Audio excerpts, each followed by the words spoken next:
English सीखने वाले कई बार किन बातों पर अटकते हैं, गलती करते हैं जो आपको नहीं करनी चाहिए। जो लोग हिंदी से इंग्लिश सीखते हैं वो कई बार ट्रांसलेशन में गलती कर जाते हैं। जैसे कि ये दो सेंटेंसेस, मैं शर्मीला हूँ, मैं खेलता हूँ।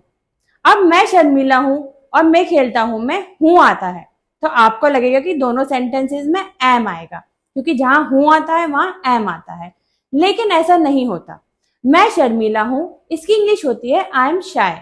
जहां हम अपना स्टेट, नेचर, क्वालिटी, आइडेंटिटी बताते हैं वहां हम एम का यूज करते हैं। और जहां पर हम एक्शन की बात कर रहे होते हैं वहां पर, जैसे कि मैं खेलता हूँ, इसको हम बोलेंगे आई प्ले। तो इस तरह से कई बार लोग गलती कर जाते हैं। कभी भी हिंदी से इंग्लिश ट्रांसलेट मत करो, इंग्लिश को समझकर सीखो। इंग्लिश में कुछ एक्शंस ऐसे होते हैं जो हमें लगता है कि वो स्टेट है, यानी हालत है, और हम गलती से उनके साथ में इज़ेमार लगा देते हैं, लेकिन वो हमारे एक्शन होते हैं, हमारी हालत नहीं होते। ऐसे एक ही मिस्टेक कई लोग करते हैं, शायद आप भी करते होंगे। मैंने कहा मैं सहमत हूं। अब आप सोचोगे इसकी इंग्लिश आई एम अग्री होगी, लेकिन इसकी इंग्लिश आई अग्री होती है। इसके साथ हम इज़ेमार का यूज नहीं करते। इसी तरह मैंने कहा मैं जानता हूं, इसकी इंग्लिश होगी आई नो। इसमें हम इज़ेमार का यूज नहीं करेंगे। मैं तुम्हें अच्छे से जानता हूं, I know you very well. मैं तुमसे सहमत हूं, आई अग्री विद यू। मेरे ख्याल से वो खुश है, I think he is happy. अब यहाँ पर थिंक भी एक एक्शन है, इसके साथ में हम इज़ेमार का यूज नहीं करते, इसलिए हम इसको कहेंगे I think he is happy. मुझे लगता है तुम्हें जाना चाहिए, I feel he should go. Feel करना यानी महसूस करना, यह भी एक एक्शन है और इसके साथ में भी हम इज़ेमार का यूज नहीं करते।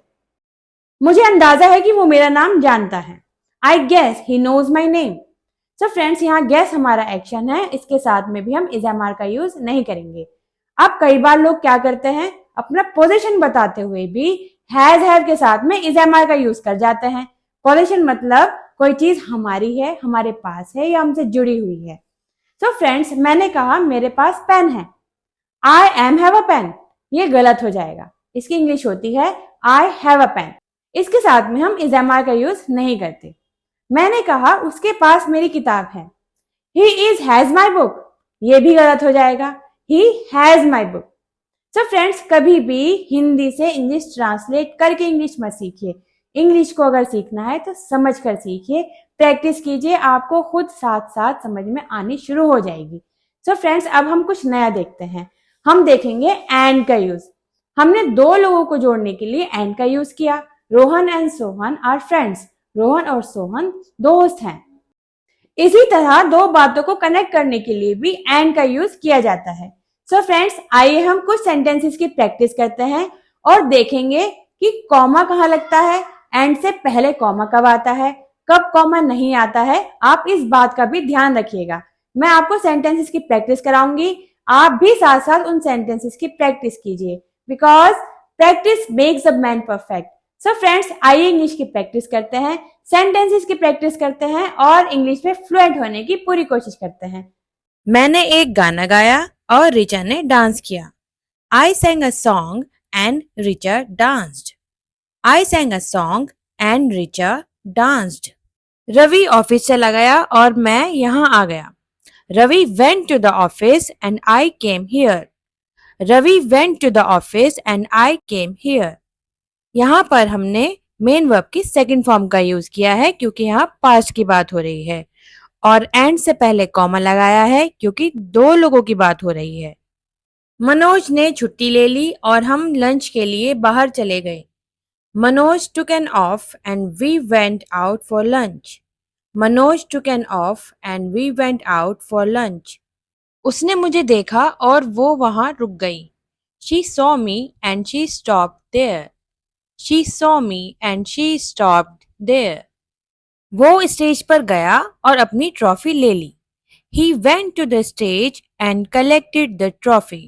He went to the stage and collected the trophy.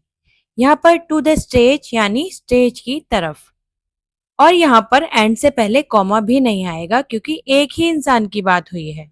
यहाँ स्टेज पे जाने वाला भी एक ही इंसान है और ट्रॉफी लेने वाला भी वही है, सो एंड से पहले कॉमा नहीं आएगा। उसने एक प्याज ली और बारीक काट दी।